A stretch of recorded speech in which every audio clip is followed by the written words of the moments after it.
குண்டு குண்டான குலாப் ஜாமுன் யாருக்கு தாங்க பிடிக்காது? பொதுவா நம்ம குலாப் ஜாமுன் செய்யும்போது 4 டிஃபிகல்ட்டீஸ் ஃபேஸ் பண்ணுவோம். மொதல் விஷயம், குலாப் ஜாமுன் நம்ம செஞ்சுட்டு ஜீராலலாம் போட்டதுக்கப்புறமா ஃபுல்லாக உதிர்ந்து போய் பாயாசம் மாதிரி ஆகிறது.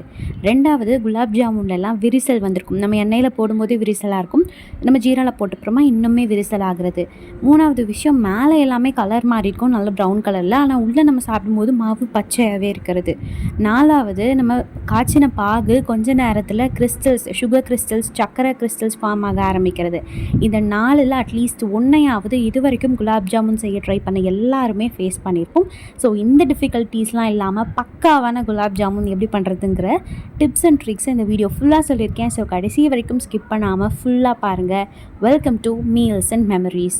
நம்ம சேனலில் நீங்கள் இப்போ தான் ஃபர்ஸ்ட் டைம் பார்க்குறீங்கன்னா இந்த வீடியோக்கு ஒரு லைக் போட்டுட்டு நம்ம சேனல் மீல்ஸ் அண்ட் மெமரிஸை சப்ஸ்கிரைபும் பண்ணிவிட்டு வாங்க நம்ம குலாப் ஜாமுன் செய்கிறது அப்படின்னு பார்த்துடலாம். ஃபஸ்ட்டு ஒரு அகலமான பாத்திரத்தை எடுத்துகிட்டு அதில் வந்து நான் 4 டம்ளர் அளவு சர்க்கரை சேர்த்துருக்கேன். இந்த பேக்கெட்லேயே பார்த்தோன்னா நம்ம ரெடிமேட் குலாப் ஜாமுன் பேக்கெட் இருக்கும் இல்லையா, அதுலேயே வந்து பார்த்தோன்னா பின்னாடி அளவு போட்டிருப்பாங்க. ஸோ வந்து 800 கிராம் சுகரும் 800 ml தண்ணியும் வந்து சேர்க்க சொல்லியிருக்காங்க. ஸோ நான் அந்த அளவில் வந்து சேர்த்துட்டு அது நல்லா சர்க்கரையெல்லாம் நல்லா கரைஞ்சி வரட்டும். அடுத்ததாக நம்ம வந்து மாவு சேர்த்துக்கலாம். நான் வந்து இன்றைக்கி இந்த மாதிரி ரெடிமேட் குலாப் ஜாமுன் மிக்ஸ் தான் எடுத்திருக்கேன். டெய்லின்னு ஒரு பிராண்டோடது எடுத்திருக்கேன். நீங்கள் வந்து எம்டிஆர், ஆச்சி எது வேணும்னாலும் யூஸ் பண்ணலாம். ஸோ இதை வந்து நம்ம ஒரு பாத்திரத்தில், அகலமான பாத்திரத்தில் மாற்றிக்கிட்டு நம்ம வந்து காய வச்சு ஆற வச்ச பால் சேர்த்து தான் பிசையணும். கண்டிப்பாக நம்ம காய வச்சு ஆற வச்ச பால் சேர்த்து தான் பிசையணும். தண்ணி சேர்த்து பிசைஞ்சோம் அப்படின்னாலே நம்ம எண்ணெயில் போட்டு ஜீராவில் போட்ட உடனேயும் ஃபுல்லாமே உதிர்ந்து போய் பாயாசம் மாதிரி வந்துடும். இதுதான் அந்த ஃபர்ஸ்ட் ப்ராப்ளம்க்கான டிப்பு. கண்டிப்பாக பால் சேர்த்து தான் பிசையணும். ஸோ மாவு பாருங்கள், இந்த அளவுக்கு நல்லா சாஃப்டாக நம்ம பிசைஞ்சாச்சு. இப்போ லைட்டாக மேலே கொஞ்சம் எண்ணெய் சேர்த்துட்டு ஒரு 10லேருந்து 15 நிமிஷம் போல் மாவை வந்து ஊற விட்டுடலாம். மாவில் இந்த மாதிரி லைட்டாக எண்ணெயோ விருப்பப்பட்டால் நெய் கூட சேர்த்துக்கலாம். நெய்யும் சேர்த்து நம்ம வந்து பிசைஞ்சிக்கலாம். பிசைஞ்சிட்டு நம்ம வந்து அதை ஒரு 10லேருந்து 15 நிமிஷம் போல் ஊற விட்டோன்னா கரெக்டாக இருக்கும். அடுத்ததான் நம்ம வந்து இதை செய்கிறதுக்குள்ளேயே சர்க்கரை பார்த்திங்கன்னா ஃபுல்லாக கரைஞ்சிருச்சு. இங்கே பாருங்கள், சர்க்கரை நல்லாவே கரைஞ்சிருச்சு. சர்க்கரை வந்து கரைஞ்சி ஒரு 5 to 10 மினிட்ஸ் ஆனால் போதும். பாகு வரணுங்கிற அவசியம் கிடையாது. இந்த கம்பி பதமாக வரும் இல்லையா, அந்த மாதிரி வரணுங்கிற அவசியம் கிடையாது. கையில் ஓட்டினா ஜஸ்ட் பிசு பிசுன்னு இருந்தாலே போதும். அந்த மாதிரி இருந்தாலே போதும். இங்கே பாருங்கள், இந்த மாதிரி பிசு பிசுன்னு இருந்தால் போதும். அந்த கம்பி பதம் வரணும்லாம் அவசியம் கிடையாது. இப்போ ஒரு 15 நிமிஷம் போல் ஆகிருக்கு. நம்ம இந்த மாவு ஃபுல்லாக உருண்டைகளாக பிடிச்சிக்கலாம். இந்த மாதிரி கொஞ்சம் கொஞ்சமாக மாவு எடுத்து நல்லா கைக்கு நடுவில் வச்சு நல்லா உருண்டைகளாக தேய்ச்சிக்கோங்க. உருண்டைகளில் கண்டிப்பாக எந்த விரிசலுமே இருக்கக்கூடாது. ஒரு சின்ன விரிசல் இருந்துச்சுன்னா கூட நம்ம எண்ணெயில் போடும்போது அது லைட்டாக விரிஞ்சு கொஞ்சம் பெருசாக வரும். நம்ம ஜீராவில் போட்டோன்னையும் நல்ல பெரிய விரிசலாகவே வந்து தெரிய ஆரம்பிக்கும். பர்ஃபெக்டாக ரவுண்டாக வராது. அதுக்காக தான். ஸோ இந்த மாதிரி நீங்கள் அந்த மாதிரி ஏதாவது விரிசல் வந்துச்சு அப்படின்னு ஃபீல் பண்ணிங்கன்னா அதோ விரலுக்கு நடுவில் வச்சு இந்த மாதிரி அழுத்திக்கோங்க. ஸோ தட் விரிசல்லாம் எதுவுமே வராது. அடுத்த தடவை நம்ம இப்படி இந்த மாதிரி கையில் தேய்க்கும் போது. ஸோ இந்த மாதிரியே நம்ம எல்லா உருண்டைகளையும் பிடிச்சி எடுத்துக்கலாம். இதில் வந்து பார்த்திங்கன்னா 35லேருந்து 40 உருண்டைகள் வரும், மீடியம் சைஸ் உருண்டைகள் அப்படின்னு சொல்லி அந்த பேக்கெட்லேயே போட்டிருந்தாங்க. நான் வந்து எப்போவுமே மோஸ்ட்டாக இந்த மாதிரி குலாப் ஜாமுன் மிக்ஸ் வாங்கினோம் அப்படின்னா ஒன்று வாங்கினா ஒன்று ஃப்ரீன்னு கொடுப்பாங்க. நான் இன்றைக்கி ஒரே ஒரு பேக்கெட் மட்டும்தான் எடுத்து செஞ்சுருக்கேன். அடுத்ததாக நம்ம வந்து எண்ணெயை காய வச்சிடலாம். எண்ணெய் நம்ம பாத்திரத்தில் சேர்த்ததுலேருந்தே சிம்மில் வச்சு தான் எண்ணெய் கண்டிப்பாக காயணும். அடுப்பை வந்து கண்டிப்பாக சிம்மில் வச்சு தான் காய வைக்கணும். இது பொரிக்கும் போது, திருப்பி விடும்போது ஃபுல்லாமே சிம்மில் தான் இருக்கணும். அடுப்பு நீங்கள் வந்து மீடியம் ஃப்ளேம்லேயோ இல்லை ஹை ஃப்ளேம்லேயோ வச்சிங்கன்னா மேலே மட்டும் கலர் மாறிடுமே தவிர உள்ளே வந்து மாவு கொஞ்சம் கூட வெந்திருக்காது. உள்ள மாவு அப்படியே ஒயிட்டாக இருக்கும். அதுக்காக தான். ஸோ எண்ணெய் சேர்த்ததுலேருந்து குலாப் ஜாமுன் நம்ம எண்ணெயிலேருந்து எடுக்கிறது வரைக்குமே அது வந்து அடுப்பு வந்து சிம்மில் தான் கண்டிப்பாக இருக்கணும்.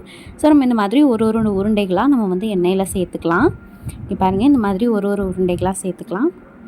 நம்ம எண்ணெய் சேர்க்கும் போது அது வந்து உள்ளே போகும். கொஞ்சம் லைட்டாக சூடான உடனே அது வந்து மேலே வந்துடும். எண்ணெய்கள்லாம் நல்லா காஞ்சதுக்கப்புறமா சேர்த்துக்கோங்க. ஓகே, இந்த மாதிரி நம்ம எல்லாத்தையும் சேர்த்துக்கலாம். நான் வந்து ஏன் வந்து சர்க்கரை வந்து ரொம்ப நேரம் அந்த கம்பி பதம் அதெல்லாம் எதுவுமே தேவையில்லை அப்படின்னு சொன்னேன்னா, நல்ல கம்பி பதம்லாம் வந்து ரொம்ப நேரம் நம்ம விட்டுட்டோம் அப்படின்னா அது என்ன ஆகும்னா, நம்ம இனிஷியலாக நல்லா இருக்க மாதிரி தான் இருக்கும். கொஞ்சம் நேரம் ஆக ஆக அதில் வந்து சர்க்கரை கிறிஸ்டல்ஸ் ஃபார்ம் ஆக ஆரம்பிச்சிடும். சர்க்கரையோட துகள்கள்லாம் வந்து ஃபார்ம் ஆக ஆரம்பிச்சிடும். அதனால தான் நம்ம வந்து கம்பி பதம்லாம் எதுவுமே தேவையில்லை. சர்க்கரை வந்து கரைஞ்சி வந்தாலே போதும், பிசு பிசுன்னு ஒட்டினா அந்த லெவலுக்கு இருந்தாலே போதும் அப்படின்னு சொல்கிறது. ஸோ அது வந்து 2வது டிப். இந்த குலாப் ஜாமுன் சிம்லேயே வச்சு செய்யணும் அப்படிங்கிறது வந்து 3வது டிப்பு. 4வது வந்து பார்த்தோம்னா, நம்ம அந்த மாதிரி உருண்டைகளில் ஏதாவது விரிசல் வந்ததுன்னா கையில் அழுத்தி அழுத்தி செய்யணும்னு சொல்லியிருந்தேன் இல்லையா, அது வந்து 4வது டிப். ஸோ இந்த உருண்டைகளெல்லாம் ஒரு பக்கம் நல்லா வெந்த உடனே இன்னொரு பக்கம் திருப்பி விட்டு 2 பக்கமும் நல்லா இந்த மாதிரி ப்ரௌன் கலரில் வர மாதிரி நம்ம வந்து வேக வச்சு எடுத்துக்கணும். இங்கே பாருங்கள், மோஸ்ட்டாக உருண்டைகள் எதுலேயுமே விரிசல் அந்த மாதிரிலாம் இல்லை பாருங்கள். ஸோ நம்ம இதை அப்படியே எடுத்து பக்கத்தில் ஜீரா வச்சுட்டு அதுக்குள்ளே நம்ம வந்து சேர்த்துக்கணும். உடனே சேர்த்துடலாம், அடுப்புலேருந்து டைரெக்டாக எடுத்த உடனேயுமே நம்ம இதில் சேர்த்துக்கலாம். அடுத்ததான் நம்ம மிச்சம் இருக்கிற எல்லா குலாப் ஜாமுனையும் பொரிச்சு எடுத்துக்கலாம். எனக்கு வந்து 2 அடசா வந்தது. இந்த மாதிரி உங்களுக்கு ஒரு உருண்டைகளாக சேர்க்குறதுக்கு கஷ்டமாக இருந்ததுன்னா நம்ம எடுப்போம் இல்லையா அரிக்கி, அதுலேயே அந்த மாதிரி எல்லா உருண்டைகளையும் வச்சுட்டு ஒட்டுக்கா உள்ளே வந்து சேர்த்துக்கோங்க. ஸோ இப்படி சேர்த்தோன்னா ஈஸியாக இருக்கும் நமக்கும், அதே மாதிரி அதுவும் ஒட்டுக்கா ஒரே டைமில் வந்து வெந்து வந்துடும். ஸோ இந்த மாதிரி எல்லா உருண்டைகளும் மேலே வருது பாருங்கள். இதை வந்து நல்லா திருப்பி விட்டு 2 பக்கமும் நல்லா வேக வச்சு நம்ம எடுத்துக்கலாம். இப்போது மறுபடியும் எடுத்த உருண்டைகளெல்லாம் நம்ம அப்படியே ஜீராவில் சேர்த்துக்கலாம். ஜீராவில் சேர்த்ததுக்கப்புறமா ஒரு 1 மணி நேரம் போல் நல்லா அதை வந்து ஊற விட்டுருங்க. நீங்கள் வந்து அடுத்த நாளுக்காக செய்கிறீங்க அப்படின்னா முந்தின நாள் நைட்டே செஞ்சு வச்சிட்டிங்கன்னா காலையில் எழுந்திரிச்சோடனையும் பயங்கரமாக அது வந்து ரெடி ஆகிடுக்கும். நல்லா ஊறி இருக்கும், நல்லா ரெடி ஆகிருக்கும். அவ்வளோதான், குண்டு குண்டு குலாப் ஜாமுன் ரெடி ஆயிடுச்சு. அட்டகாசமாக இருக்கும். பார்க்குறதுக்கே பாருங்கள் எப்படி நல்லா சாப்பிடணும் போல் இருக்கு இல்லையா. கண்டிப்பாக இந்த மெத்தடில் இதே அளவுகளோட இந்த டிப்ஸோட செஞ்சு பாருங்கள். கண்டிப்பாக உங்களுக்கு குலாப் ஜாமுன் பர்ஃபெக்டாக வரும். கண்டிப்பாக ட்ரை பண்ணி பார்த்துட்டு பர்ஃபெக்டாக வந்துச்சாங்கிறதையெல்லாம் கமெண்ட் செக்ஷனில் பதிவு பண்ணுங்கள்.